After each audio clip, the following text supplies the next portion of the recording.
موسیٰ علیہ السلام نے اللہ کی بارگاہ میں عرض کی، یا اللہ مجھے کوئی ایسی عبادت بتا، میں کوئی ایسی عبادت کرنا چاہتا ہوں جس میں مجھے مشقت اٹھانی پڑے، میرے لیے بھاری ہو۔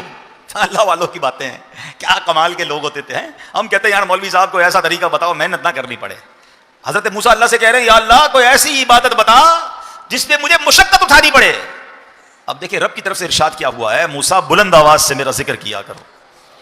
حضرت موسیٰ کو کیا تکلیف ہونی تھی، آپ نے اللہ کا ذکر کرنا شروع کیا، جتنا ذکر کرتے گئے اتنا مزہ آتا گیا، اتنا لطف آتا گیا، آپ اور ذکر کرتے گئے اور ذکر کرتے گئے۔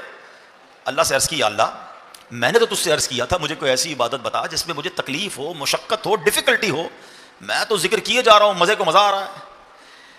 ارشاد ہوا اے موسیٰ یہ تو آپ پر میری مہربانی ہے کہ آپ کو میرے ذکر میں لذت آتی ہے، ورنہ فرعون کو دیکھیے اس نے اپنا تاج و تخت، قوت و سلطنت سب برباد کر لیا، دریا میں غرق ہو جانا منظور کر لیا، مگر ایک مرتبہ بھی میرا نام اپنی زبان پر لانا گوارا نہ کیا۔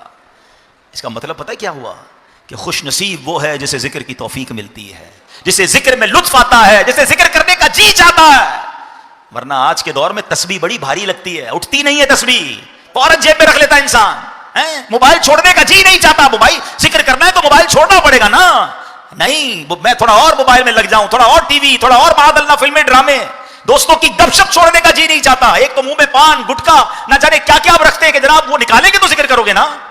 امیر اہل سنت بڑی پیاری بات فرماتے ہیں، آپ فرماتے ہیں پان اینٹی درود ہے، اس لیے میں پان نہیں کھاتا، کیونکہ منہ میں جتنی دیر پان ہوگا اتنی دیر درود نہیں پڑھ سکوں گا۔ اپنے آپ کو بیزی ایسا کر لیا ہم نے کہ اب ذکر و درود پڑھنا مشکل ہو گیا ہے۔ تو نہ کریں میرے پیارے اسلامی بھائیوں، اپنے آپ کو